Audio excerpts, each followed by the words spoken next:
Saya ini seorang pegawai negeri sipil kecil saja, hidup sebagai peneliti di lembaga penelitian pemerintah, Badan Pengkajian Penerapan Teknologi di bagian Pusat Teknologi Informasi dan Komunikasi. Saat saya menyelesaikan studi di Jepang, S1, S2, S3 di bidang computer science. Hanya saja selama menyelesaikan studi tersebut cukup banyak dan cukup beragam. Biasanya kan kalau orang menyelesaikan tugas doktoral itu kan fokus ke satu masalah gitu ya.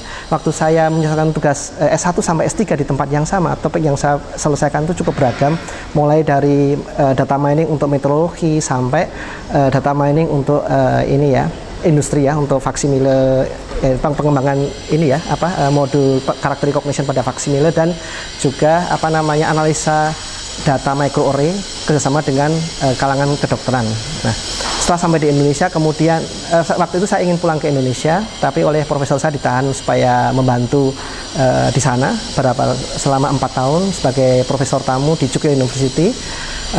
Di sana saya mengembangkan bidang bioinformatika, tetapi kemudian pada tahun 2007 saya dipanggil pulang ke Indonesia karena SDM-nya tidak terlalu banyak ya, sudah kurang SDM, jadi saya diminta pulang untuk kemudian mengabdi di Indonesia. Maka dengan melakukan kita menekuni di bidang tropical disease, maka kita berharap bahwa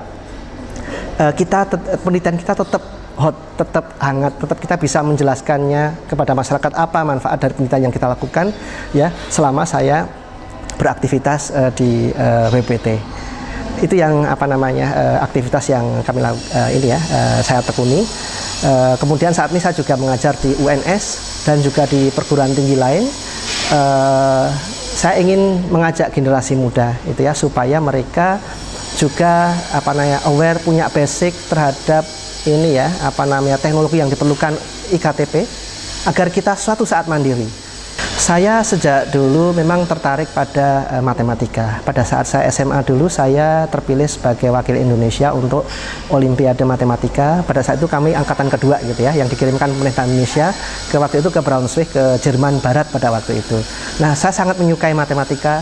Saya sangat menyukai deretan angka, karena angka ini walaupun cuma ada 0 sampai 9, cuma ada 10, kalau dikaitkan dikaitkan ke yang lain, banyak misteri yang ada di baliknya. Itu yang satu suka memecahkan selalu ada keinginan untuk memecahkan misteri apa yang tertulis dari deretan rangkaian angka itu. Ya, saya tertarik untuk memberikan suatu kontribusi yang mungkin kepada mereka yang kadang-kadang kurang diperhatikan secara umum. Dulu penelitian saya Indonesia Timur ini relatif tertinggal dibanding tempat yang lain. Di situ banyak masalah, di situ banyak ladang bagi kita untuk beramal supaya hidup kita bermakna gitu ya. Hari demi hari kita lalui dengan bermakna. Saya waktu di Jepang berkarir sebagai dosen. Saya punya laboratorium sendiri yang saya pimpin berkaitan dengan teknologi bioinformatika. Jadi saya punya seperti mungkin mirip perusahaan ya. Setelah pulang ke Indonesia, karir saya adalah sebagai pegawai negeri sipil ya, di tempat bukan akademisi, saya bukan profesor. Jadi saya tidak bisa punya hak untuk membina suatu laboratorium seperti mungkin banyak di ITS ini ya, profesor-profesor yang punya laboratorium dengan anggotanya yang luar biasa. Ya, jadi itu hal yang selama ini menurut saya kurang karena saya bukan di perguruan tinggi, saya tidak bisa membangun satu laboratorium. Tapi itu saya atasi bahwa saya memberikan tema ini, saya pecah, kemudian saya berikan kepada murid-murid saya, walaupun saya mungkin bukan dosen karir ya, tapi saya mengajar di beberapa perguruan tinggi, mereka saya ajak menyelesaikan bagian atau demi bagian dari tema yang sedang saya kerjakan. Pertama, untuk itu saya harus berinteraksi dengan generasi muda. Hal yang mana tidak bisa saya lakukan kalau saya cuma menjadi peneliti biasa saja di laboratorium saya. Saya ingin supaya saya tetap bisa berkomunikasi, berinteraksi dengan generasi muda di kampus. Karena itu saya kemudian menjadi dosen tamu di beberapa tempat. Saya ingin mengeluarkan kepada mereka mengenalkan kepada mereka indahnya melakukan penelitian, tapi lewat contoh. Saya ada prinsip bahasa di Jepang bahwa kodomo wa oya no senaka o mite sudatsu. Maksudnya, seorang anak itu dididik dengan melihat punggung orang tuanya. Anak itu baru terdidik dengan baik apabila dia mendapat contoh. Nah, saya ingin mengajak murid-murid saya itu bekerja bareng dengan saya, banyak berinteraksi dengan saya. Mereka melihat bagaimana saya berjuang untuk melakukan penelitian, memberikan bimbingan kepada mereka.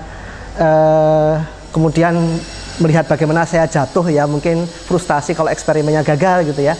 Lebih baik mereka belajar dari banyak kegagalan saya gitu ya, supaya mereka bisa ini ya, apa namanya, mengambil pelajaran bahwa orang hidup itu tidak selamanya berhasil.